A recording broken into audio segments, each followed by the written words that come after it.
Right guys, it's going to be another 1080 Master Nightfall solo, getting the Platinum rank without any Pinnacle weapons on a Warlock in the last Nightfall of the week. We've done Titan Hunter, so this is our last class to do it on.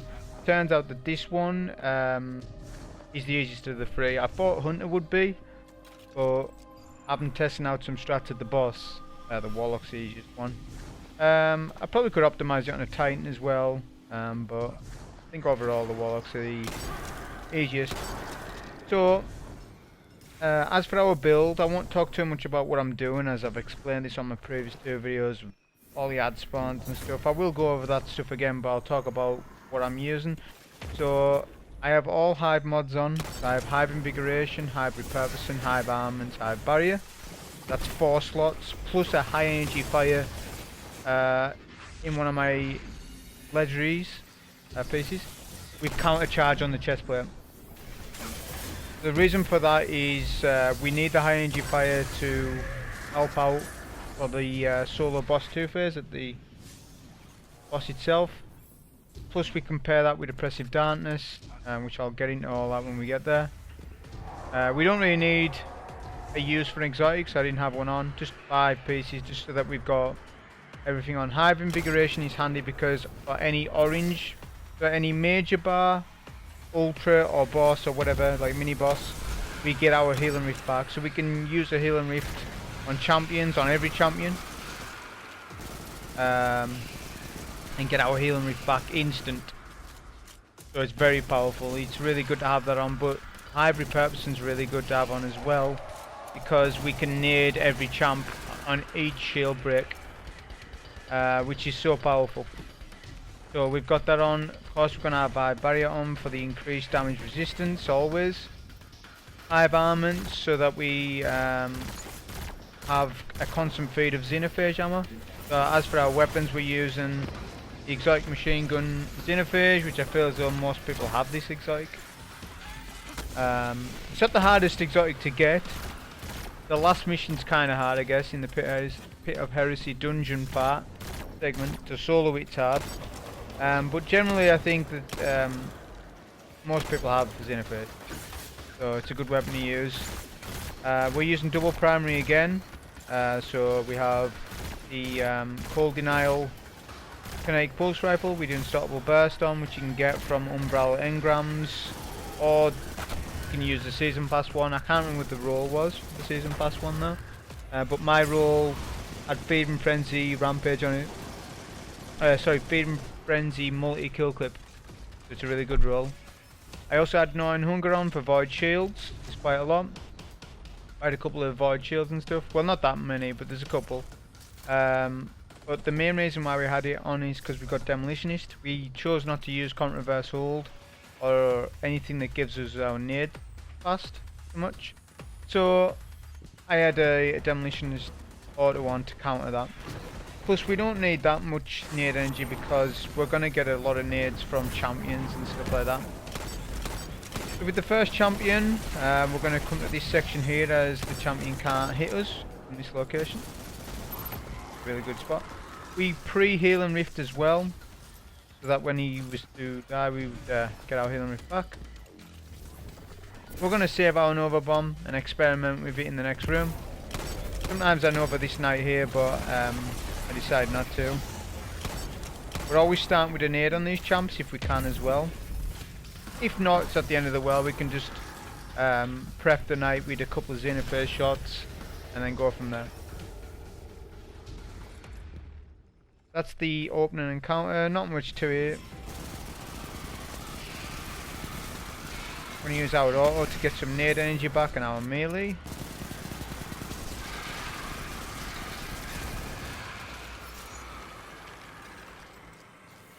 Full on ammo with heavy bricks to spare outside, so not so bad. We're going to do a stop on the Ogre and just throw an Nova in that room, see what happens. It didn't do much damage to the Ogre, likely tracked a barrier instead, but it got a lot of the thrall down, so it was a Nova to burn, to be honest. So we can do a stop from out here, get a reload and a healing spawn at this corner here.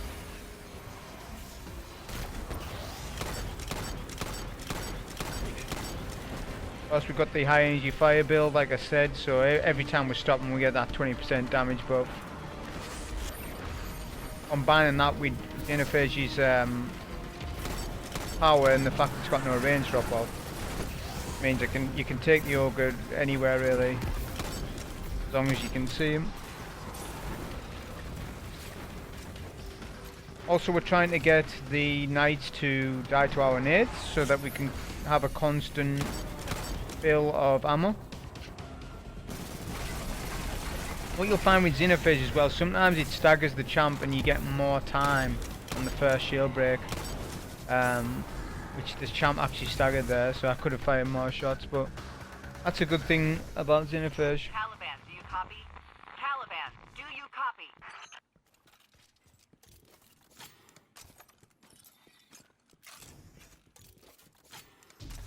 Of course, the modifier for the Nightfall is Togetherness, so you got to be wary of that.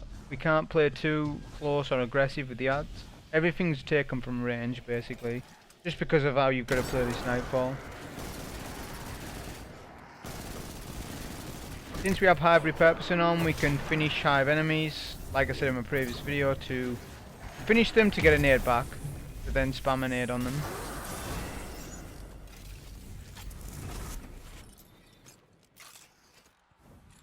The next room, as always, will be the first Shrieker dunk.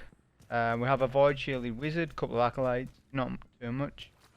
Our nade will deal with most of it, just because of how powerful top 3 Voidwalker's grenade is. It is the most powerful nade in the game, no doubt. Between that and the solar nade with the sun braces on, but I would say it's more powerful than that, just because it has bloom and stuff.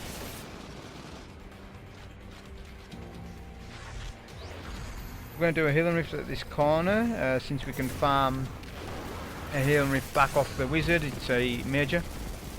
We'll nade the wizard from back here, put some primary shots in, and we can take the remaining acolytes. They do spam their nade a lot.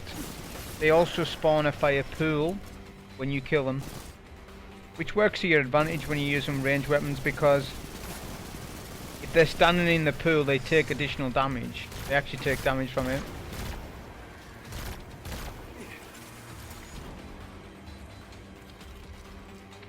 Essential that we kill all acolytes before we pick up the relic.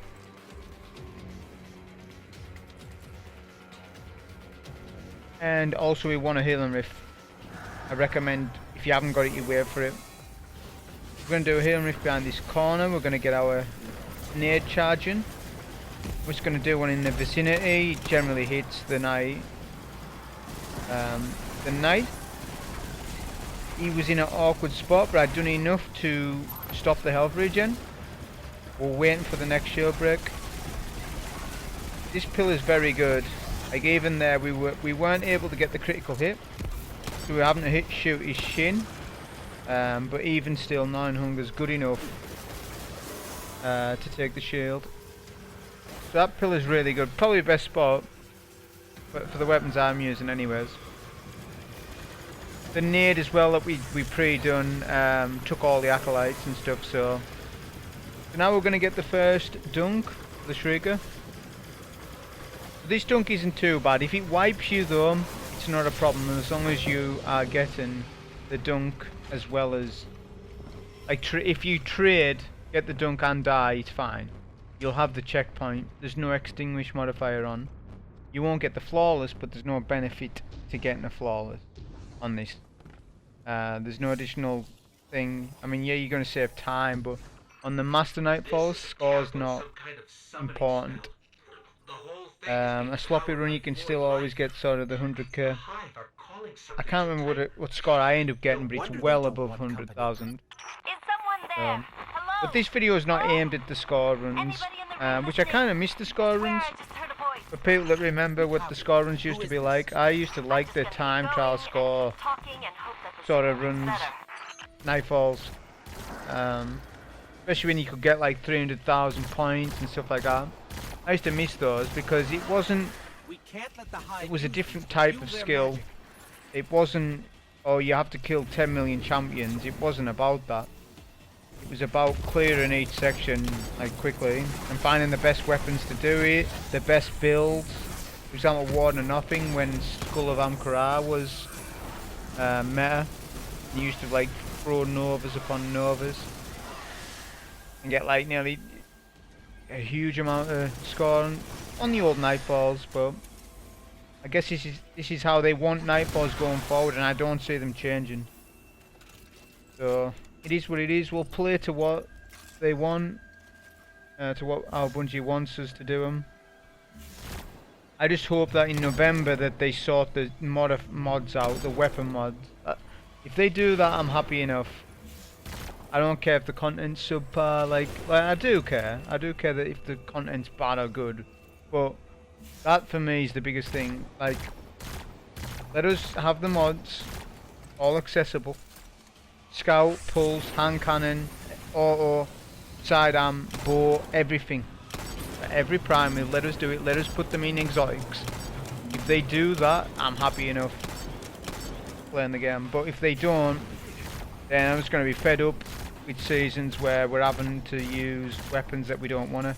And then we get good seasons when we do want to, you know, use the weapons. Like when it was anti-barrier scout or something like that. So hopefully it's not seasonal, the weapon mods, but we'll see. So with the double ogre room anyways, we took the first ogre from distance as you saw. There's not much to that. We saved an ogre for this bit, we pre-naded. We are waiting for the shield. We had our auto pre-aimed for that. We'll farm up some heavy off the knight, like so. Nade does a lot of damage. There's only 2 anti-barriers in this room, just killed one.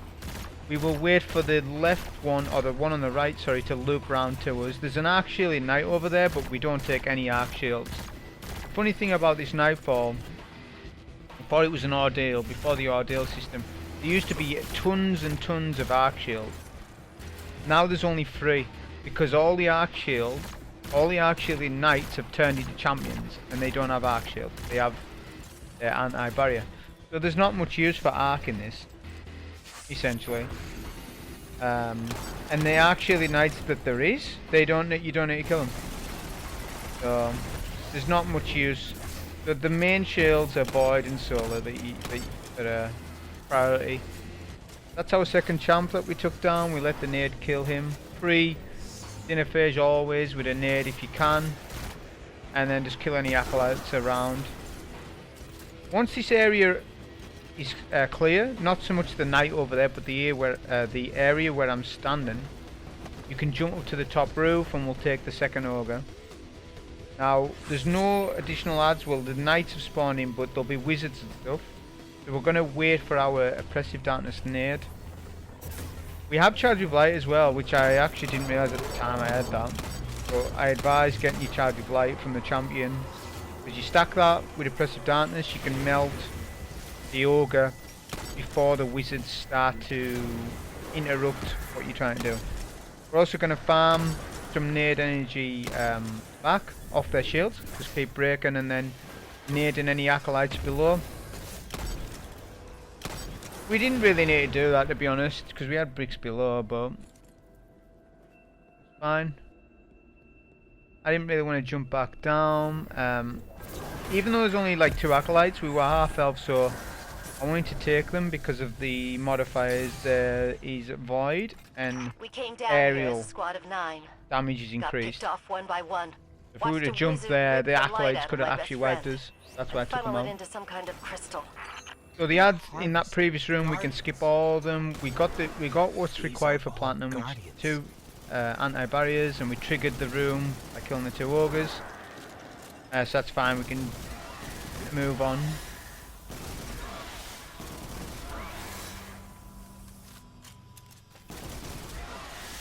We'll take out any crystals.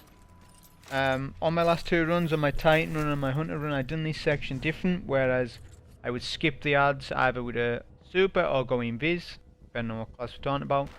On a Warlock we're on Nova Bomb, so we can't really do that, and it's a little dangerous to be jumping over the ads to get to where I want to be. So we'll take them from an angle that I don't like as much, but it's fine. I've got a healing root, and we can get healing roots back. So we're going to bait this champion on the left first. Reason for that is because acolytes aren't surrounded by that knight, so we can take cover behind this, whatever this is. We can take cover from the champion on the right and all the acolytes, and then isolate that champion on the left. Just makes it easier.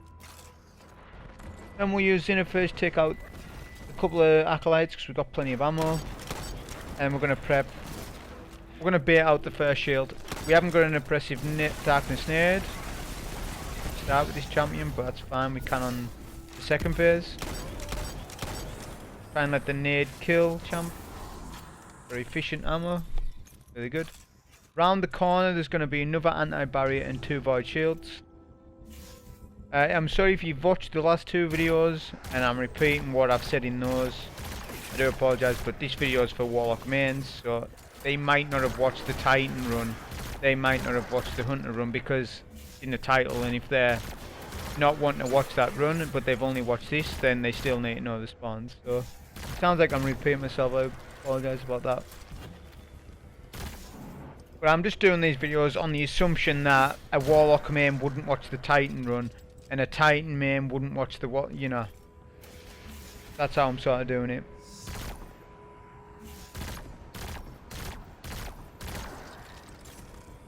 So we're trying not to wake up the wizards, just because they can be a pain and start spamming you and stuff. I think I take this champion from, oh that's what I do, so I do a healing rift first.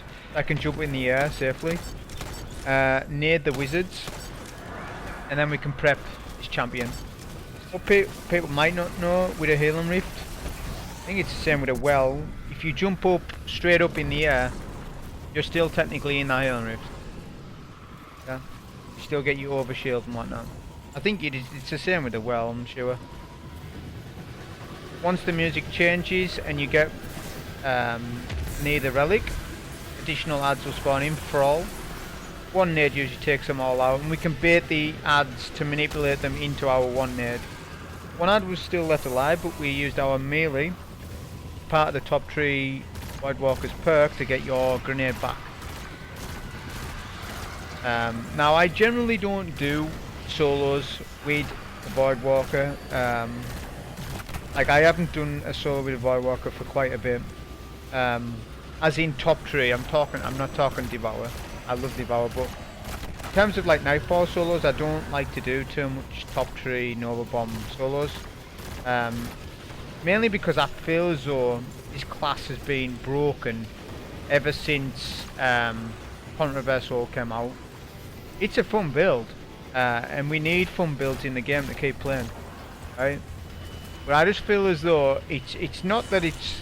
I just feel it's like too biased. Like the Titan and the Hunter don't get something like this. Like a Warlock can play with Grenadier on. People don't know what Grenadier is. It used to be on the old Nightfalls. It's still in Menagerie and stuff like that. Basically, you get an increase in regen on Grenade. This is what it is. So literally, I'm playing with Grenadier on, and they took those modifiers out. I just feel as though it's too strong for its own good because the other classes don't match, specifically the Titan. Middle tree, Code of the Commander is the best one probably, just because of its neutral gameplay and everything. Sometimes top tree is really viable with bubble depending on what you're doing, but the Titan's lacking in solo play. The Warlock is ahead by miles. Well actually maybe not. The Hunter's probably the strongest because it can solo Grandmasters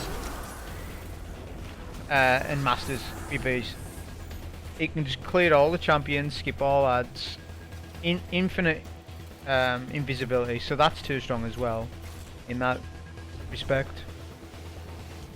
Whereas other things need a buff, like the Hunter Golden Gun, where's that at? It needs a buff. Like why is that not strong? That should be the single highest damage super in the game, Celestial Knight or Golden Gun, and it's not. Doesn't seem to be anyways. It might be this season as well, the fact that there's Oppressive Darkness about. But anyways, these are the 3 unstoppables that we have to deal with. I want to melt these down. I'm not being efficient with this, I just want to get the Ogres and melt them down as soon as I can, as soon as I get an opportunity. I end up getting spammed a couple of times from the acolytes, so I retreat from that for a reset. There's a brick behind me, but we're saving that brick. Also, I shot that explosive just in case that explodes and messes with my health. We'll do a healing rift right here. We'll do a nade first. We get oppressive plus charge with light. ING fire to melt the ogre. Hoping that nade would kill, clear the ogre, but it didn't. And then you were just playing from distance, waiting for the final ogre. So yeah, like I said, I'm not dissing on this build because this build's really good, and we need good builds in the game because if they get to the point where there's nerf everything, we're back to 2017 where nothing's strong. So I don't want that either. I think they need to look at other subclasses hugely. But these new subclasses are coming out in November, so you know I can see what's going to happen. They're going to neglect everything that we've got for like all of winter, and you know they're not going to look at the other subclasses until like a quality update like in April or something like that. That's my best guess. I'm not saying that's what's going to happen, but that's my best guess on it. We had an over there to burn, so we just stopped the ogre, saved on some ammo because our ammo's lowish, but there's a lot of bricks behind us in the prior room. Now we're just checking in that double shrieker room for any acolytes that are still alive. It appeared that there was none there, and I thought the room was clear, so we're going back for the relic. Pick up ammo as well. But what you'll see is that the room wasn't clear, and if I hadn't checked it properly, like I do the check down below and then I come up here to double check, and I'm sure there was, oh no, that was on a previous run, the previous run before this. But sometimes acolytes can be in cover. That room above where the glass is, you can see if there's any acolytes still alive. Important to do that check, 'cause like I say, they can be in cover and you wouldn't know. So now we're going to wait around here and then start to sort of, not obfuscate, but go as quickly as we can to this pillar on the left. You can go right if you want, doesn't matter.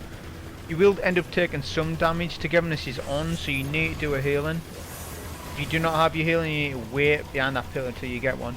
Then we're waiting for that shrieker on the right side to stop. It's important. You can't just go out there and try and get the dunk, because if you try and get the dunk while they're both shooting at you, you will die and probably not get the dunk. If you saw, my HP was literally 5% and I only just got the trade. And if you get the trade where you get the dunk and you die, you get the next checkpoint and it loads. I don't see this as a problem because extinguish isn't on. So it's fine to do that. There's other ways of dealing with these shriekers. You can blind them with energy grenade launchers. If you've got a malicious birthright or a truth teller with blinding nades, you can use that. If you have Wendigo, you can use that. That's really good as well. But you said there aren't any crystals. There's different ways of blinding these shriekers, but you don't need to as well. As just showing, you can just use a healing. You will end up dying. That's part of the plan, but you'll get the dunk in the process, and then that means we can run these high DPS weapons, Xenophage, being able to solo 2-phase this boss, which is really good. So we skipped all the cursed on purpose, trying not to make any of those explode until we come to this room. Reason for that is that they're going to drop ammo for us, probably, because we've got double machine gun ammo finder on our helmet. That helps out. Stuff like that. So if we do get any heavy drops, we can utilize that for the second phase. Like I said, it's going to be a 2-phase fight. Yes, there's champions in this. There's actually 2 anti-barrier champions and 3 unstoppable ogres. The thing is, and it's the same as what happened with me on Fester and Core, where I skipped the 2 unstoppables. For those that remember that, I skipped 2 unstoppable ogres. Like their spawn, I skipped their spawn, but it didn't say 2 champions that appeared. I actually fully skipped it, but I still get platinum. And it's the same with this, because this platinum rank thing, it's buggy as it is, but this isn't. It's basically because the unstoppables never get a chance to spawn because the boss is dead. the game still says you got platinum, because every time it says at the left hand side of the screen a champion has appeared, I've killed every champion, so it's technically platinum. I'm not skipping the champions, the ogres, because the boss is dead, so they have no chance to spawn and you still get platinum. So on speed runs, team runs, you want to be one phase in this boss 100% in the team. Forget about the anti-barriers and the unstartables. None of those need to be killed, because this overrides for the platinum. So now we have our super. That's what we've been waiting on. You've got to be fast with your DPS. We're going to break the crystal first. So waiting on that. Make sure you've got a grenade as well. We'll do a healing rift, then we'll charge our nade. You don't have to rush the start, but once you initiate it, so it's a grenade, Nova Bomb, and then Xenophage shots. Stop as he teleports, and then on the left side get as many shots as possible until you run out, basically, and then that will get the boss to nearly a third HP. We didn't have Charge of Light. If I had, his HP would have been even lower. It wouldn't have mean that we could one phase it though. I very much doubt a one phase solo would happen. I don't know. I'd have to test it. Maybe we do other weapons potentially. But that wasn't the goal. The goal was just to get enough damage so that we can clear that boss. That we can kill the boss, sorry, on the second phase. Now we're going to use the Hive Repurposing finisher to then get some ammo off this roll. As we need full ammo, we need to farm back up on that. So we will need to clear these two anti-barrier champions, of course. They're on the on the second phase, so we need to do that. We can also step up here, and none of the acolytes will. None of them will throw any nades or nothing. We decided to use a bit of Xenophage here just to speed this up, because this pulse rifle is good and all, really good. It's good in PvP as well, but it's just out of its range to effectively deal with these acolytes quickly. I mean, you don't need to rush this part because we need a second super. It's crucial that we have a second Nova Bomb to get the second phase, so that we can two phase him. We're going to do a nade for some heavy. Back to full about. And then now we're just looking for any acolytes that are in cover. They are our priority, not the champions. There'll be a champion to your right and to your middle. The way I do it is I like to take the middle champion out, as in the one that's next to the boss, because there's sufficient cover from the right side one. So this is then again isolating the champions out. We can take the middle one on his own, then the right one will actually move to middle and in a good spot as well. We'll do a healing rift here. Use Hive Invigoration to get our rift back. We can easily take shields from here as well with Gnawing Hunger.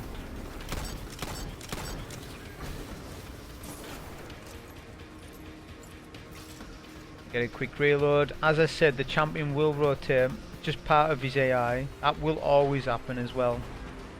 So it's really good. So at this point now, we're just going to sit back and wait for our super. We're going to get any ammo that we need. Ammo that we got from the Thrall earlier, come in handy, we can go and get that. As there's no more ads. There is a lot of heavy over there though, but we don't really want to go over there so much. As we're going to do all our DPS from here, we're going to take the champion out from here, and we're going to kill the boss on this section as well. This requires a little bit of optimizing to get the damage in quick, as you sort of have to multitask in killing your champion while sort of having your Xenophage loaded like at least 11 or 12 bullets. But obviously we're using double primary, so we use Xenophage to take out the champion, but we'll do it in stages with this champion. We'll take him out in such a way that when he is killed, the boss will immediately open up. It's instant, meaning that we are ready to do DPS as well. As it's time gated this. The boss does the same mechanic all the time. His eye will rotate. He'll then look at you for a little bit, then rotate to, then he'll teleport to middle. And then you have that extra window to do damage as well. We're going to get a shield break, then we get a reload first. And now we're just going to let our primary weapons, because we want as much ammo in Xenophage as possible, because it's such a slow load. So we're just going to have our primaries, and we'll leave it with a nade. We don't need the nade on the boss. Then we'll get a couple of Xenophage shots on the first teleport. And get quite a lot, as you can see. Then Nova Bomb him on the second. And the Nova Bomb finishes it. Wherever you are. So that was the 1080 Master Nightfall solo on a Warlock. As you can see, it popped up platinum, so it does work. You do not need to kill the Unstopables. And for speedrunners out there who are doing it in teams, one phase the boss. You don't need to kill the anti-barrier or the Unstopables for platinum. Hope you enjoyed. Thank you.